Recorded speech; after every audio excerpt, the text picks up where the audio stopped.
episode of Rolling With The Boss, I'm driving down, or rather being driven down to Udaipur.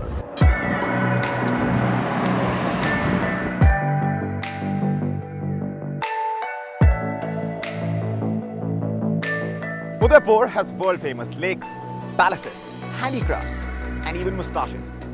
But one aspect which is not spoken about enough, perhaps because it's not so exciting, under Udaipur's hilly terrain lies significant deposits of lead, copper, zinc, silver. In fact, India's largest silver-producing mine is located in Udaipur. So it is not a surprise that the company which governs about 75% of the growing zinc market in India is headquartered here in Udaipur, the Hindustan Zinc Limited. I'm here to talk to Priya Agarwal Hebbar, Chairperson HZL and Non-Executive Director Vedanta. It was 2011. As a fresh psychology and film studies graduate, Priya was busy planning a life that revolved around music among other things. But her father, Mr Anil Agarwal, often referred to as the Metals King of India, decided to appoint her to the board of Cairns India. Shocked and apprehensive, she wondered if she would be able to fill her father's shoes. But that was nearly a decade and a half ago. Just in April this year, she was picked to join World Economic Forum's Young Global Leaders. The forum comprises of under 40 individuals from diverse backgrounds selected for vision, courage, and influence to drive positive change in the world.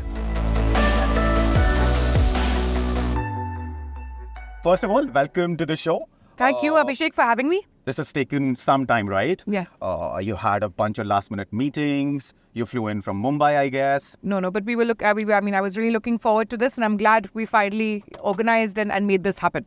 Pleasure, absolutely. So why Udaipur? I mean, we could have spoken in Mumbai, we could have spoken in Delhi. I've been given a very a responsibility that I think of Hindustan Zinc, and I think it's a large responsibility, and it's very important for me to ensure that I'm in Udaipur. I'm at the hub of where everything is going on. So I spend a lot of time in Udaipur now. Yeah, the Zinc City? Zinc City, the Zinc City. Yeah. That's what we like to call it. The first zinc was found here. The oldest mines are here. So absolutely Zinc City. And beyond that, me as an individual, I like to be hands-on. I spend a lot of time going underground, being with the individuals there. There's not that much that you can think about or achieve sitting in the office. Going underground, being with people, and I love people. I love interacting with people. That's where the ideas come. That's where the energy comes, and that's where really I feel like I can start working towards adding more and more value. I mean, it's such a phrase, right? Like, being on the ground. Yeah. But in this case... Under the ground. Yeah. So 1 kilometer under the ground. Right. And the oldest zinc mine, I think, is also with Hindustan Zinc, the Zawar mine, right? The Zawar mine, correct. Yeah, and that is about 1 kilometer under the ground. Zawar is not Zawar is a little less than 1 kilometer under the ground, but we have 3 big mines. Yeah. Agucha is one of our largest, and I think it's fantastic. It's when you go underground, you won't believe that you're underground. It actually feels like you are, right here. Yeah. The way the technology and innovation has come and where it's come today, it's unbelievable. It's you have Wi-Fi down there. You have Wi-Fi down there. You can have meetings down there. Everything is so well controlled, well organized. The lighting. The air, everything is because the image that is out there, like when we think of mining, are the rather pictures. Kala Patthar. Yeah, exactly.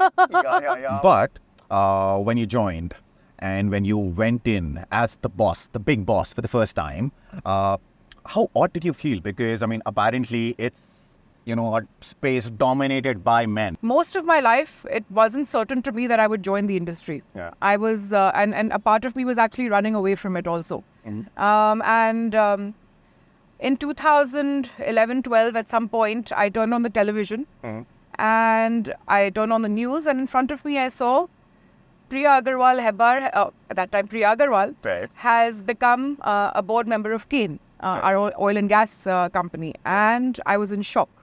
I said, I see. My father did not tell me. It was that a trap well laid. It was, this was not part of my life plan at all. Uh-huh. And I saw that and I called him and I said, Ki Papa, what have you done? Yeah. I understand, I know Cairn. I know it's a special company, but I don't know. I mean, I'm not an oil and gas person. I don't know anything about it. What value will I add? He said, and he's the kind of person who likes to throw you into the deep end, that you will swim and you'll figure it out. Right. He said, just start going.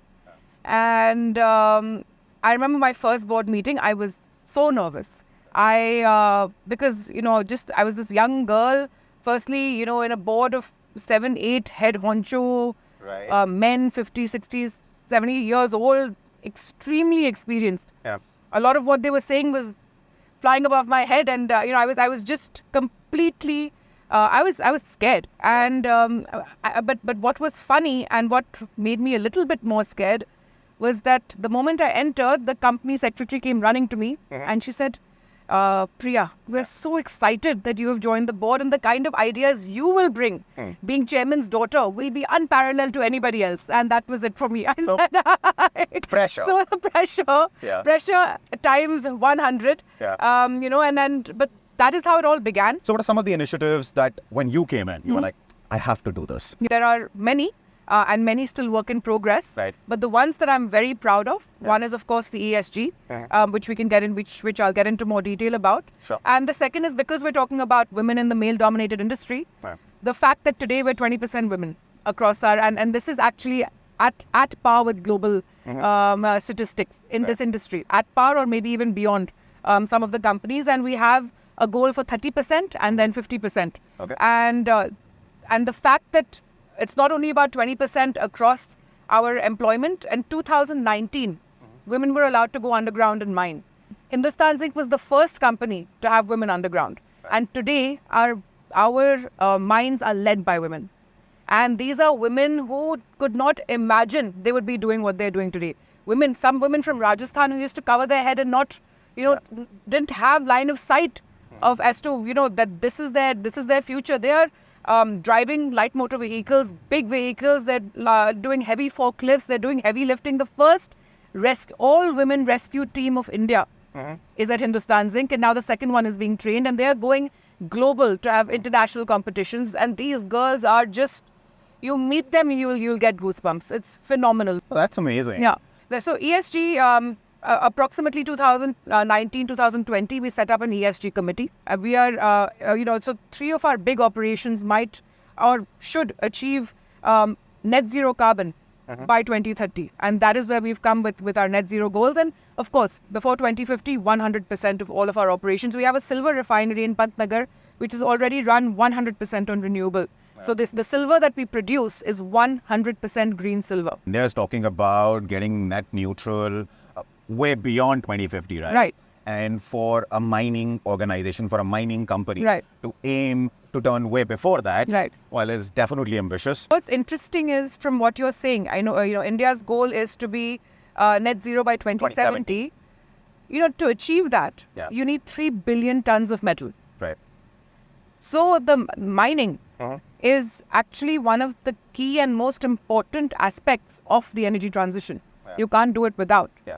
And it's just absolutely wonderful that India, the country that we are, is so rich in minerals and metals. We should make the most of it, and we should ensure that these 3 billion tons, as much as we can, we produce locally. Right. So when it comes to the India story, what do you want to see? I mean, what's your vision for India, let's say?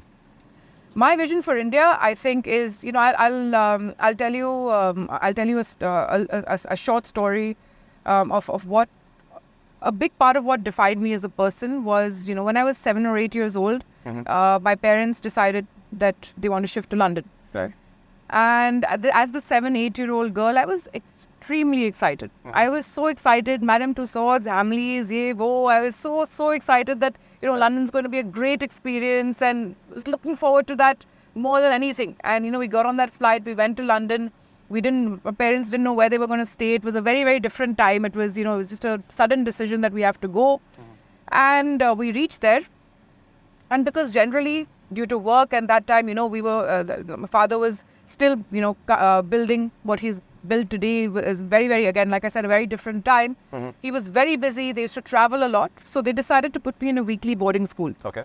And so Monday to Friday, I used to be in boarding, and weekends I used to come back home. But when they left me and I was there, I realized over the next few days that this isn't what I expected it to be. No one wanted to sit next to me. There were girls who used to look at me and laugh. I was bullied.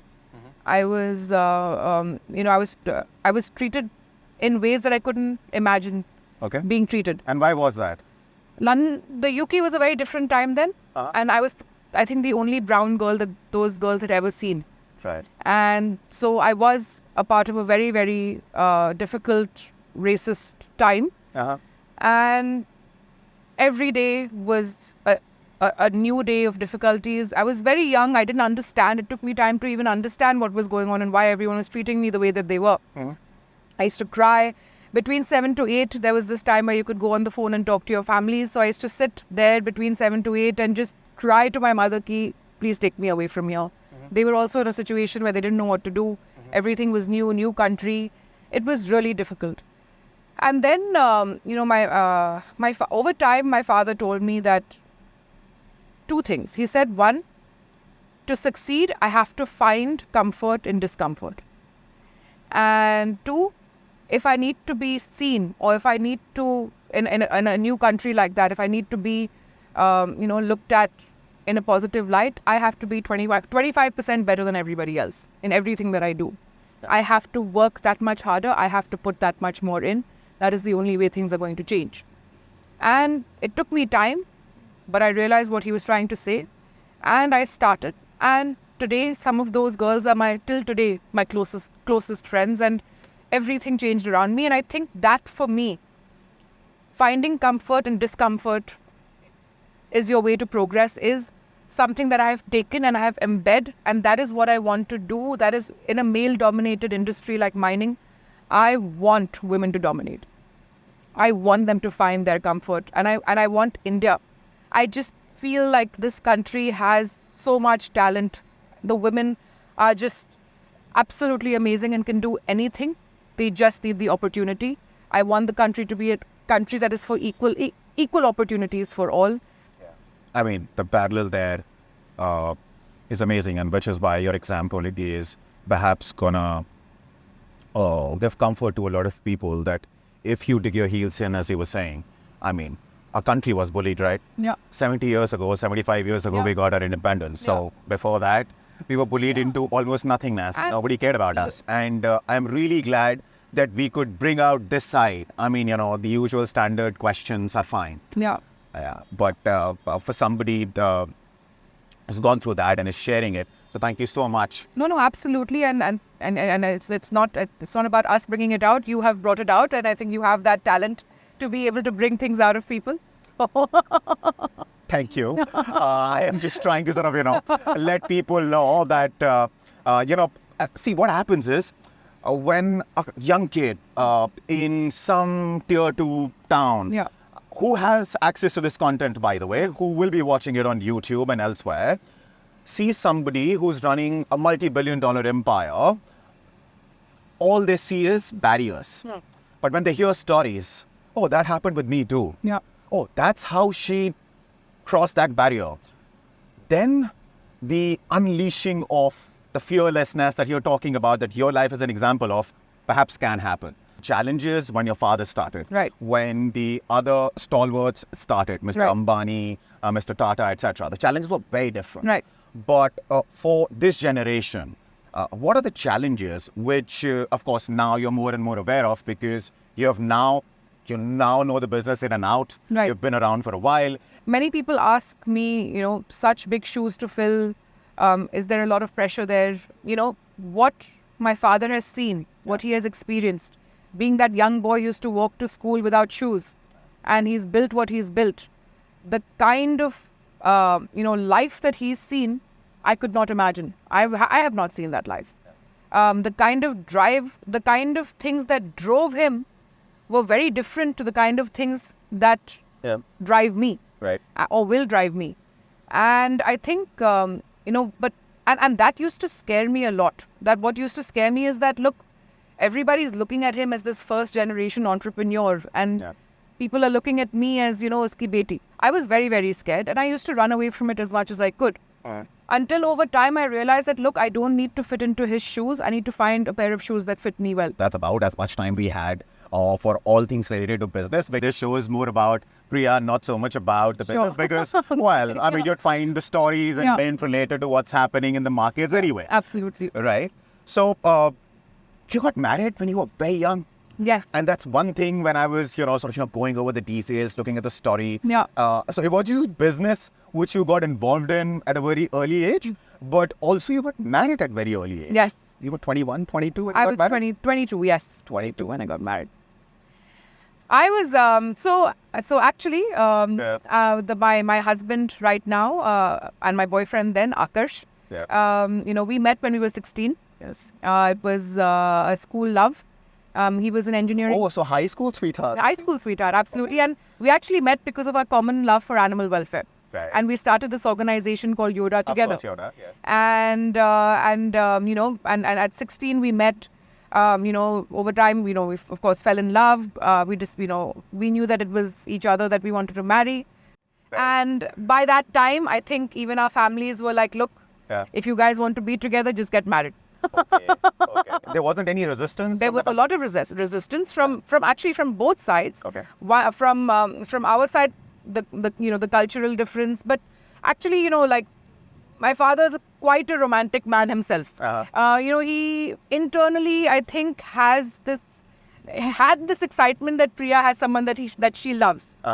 It feared him that he's from professional family. He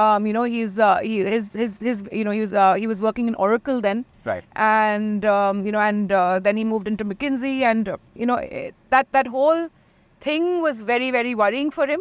But when they met the first time I introduced them, I think they all fell in love with him, and he fell in love with and they were all. It was a very, very positive experience from his side of the family. Being from Bangalore, very, very focused on education. They said that there's no way my son can get married until he's finished his MBA. He has to settle down. He has to do his PhD. This, that, no, and then the convincing part between both the fathers. My father then told his father that like MBA, let him do everything, but Priya will be there to support him. No, so why are you worried? Right. And then it took some time. But it finally worked out. Right. We had a lot of two states. My grandmother saying that, maybe. You mean the movie? Yeah, it actually resonates very, very much to our story. And so more than my parents, my grandparents were a little bit in shock. My grandmother saying ki Madrasi ban gayi.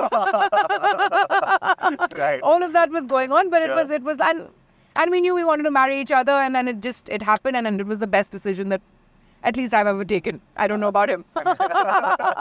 I'm sure he'll say the same, and perhaps even more strongly, because, of course, you have a daughter as well.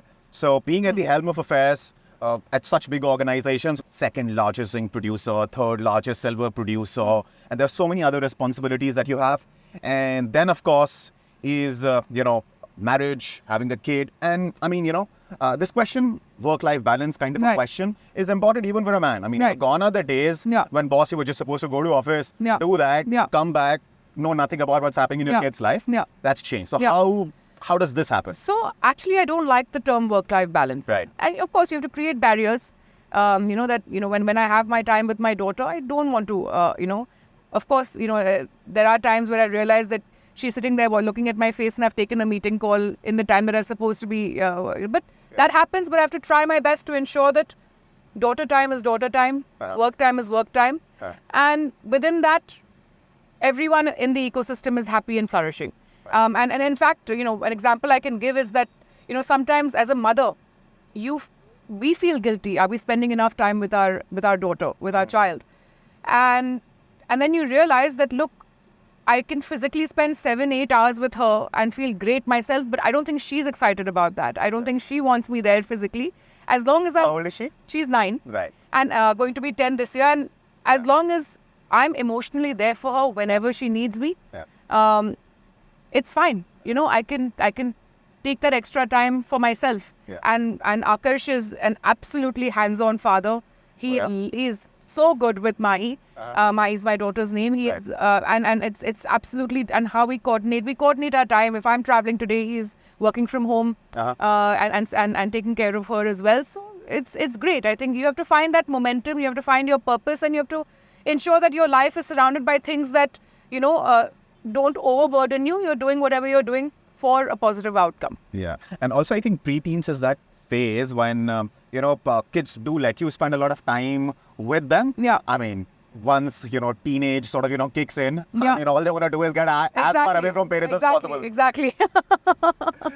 So when it comes to parenting, both of you are doing it the way, 2024 requires, two full-time working parents need to, right? Yeah, absolutely. He's an absolute hands-on father. Gone are the days where the women are the ones who have to be seen or be the ones who multitask. Mm-hmm. Why? This has to be a shared responsibility. Right.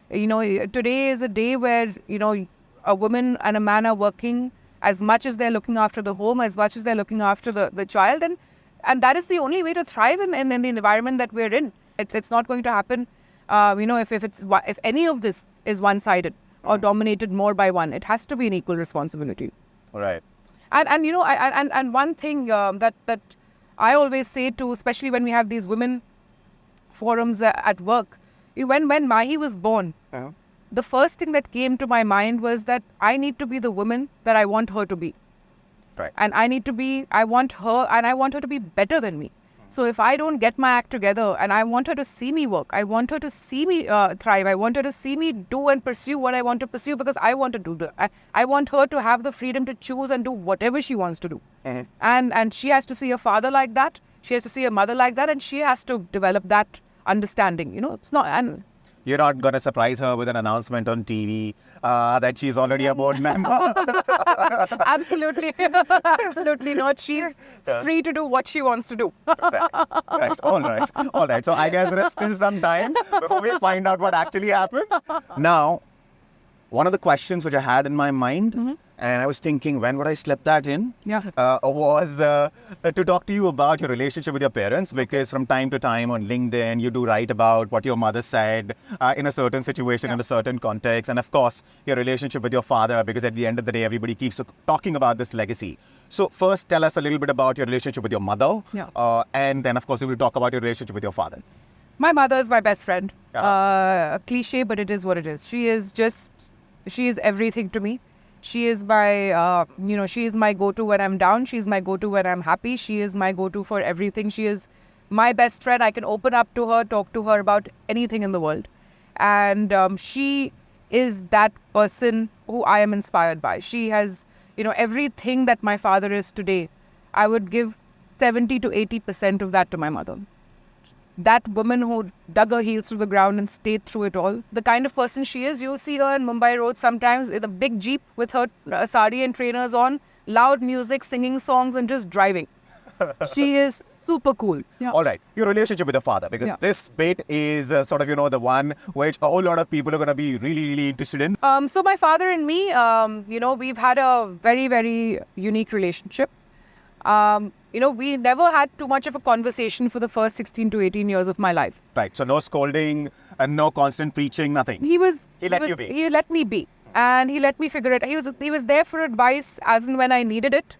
He used to always be that father figure who gave me advice, but then he always let me figure it out. He never liked to guide me into a solution. He always liked me to figure out my solutions myself. So for me, he was always this person who I've grown up observing more than speaking to. Right. Just observing his entire journey.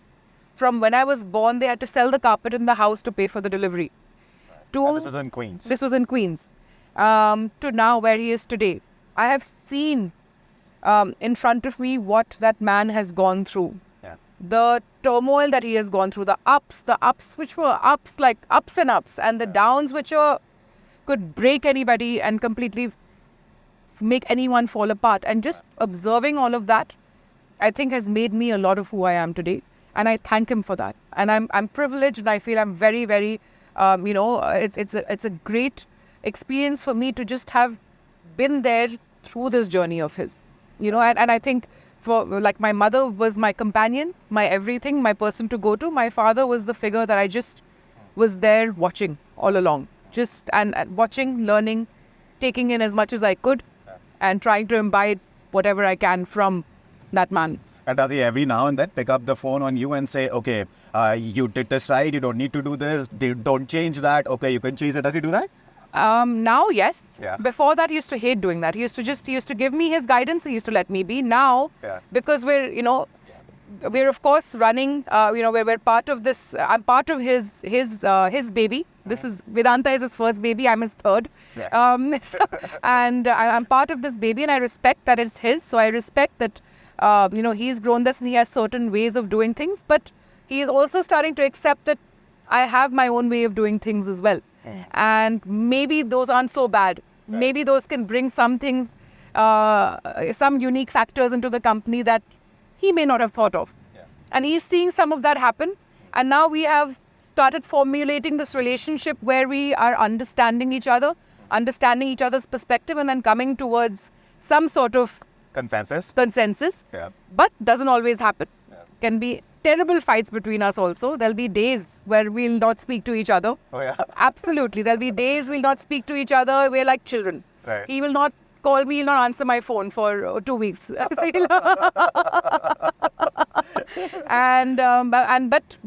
overall, I think we're figuring each other out. I have to be sensitive to the fact that this is his baby. Yeah. Always have to keep that in mind. But as much as I can, add value, and as much as I can make him see a different perspective as well, I think he's seeing it. Yeah. I mean, just seeing him on social media, I don't know if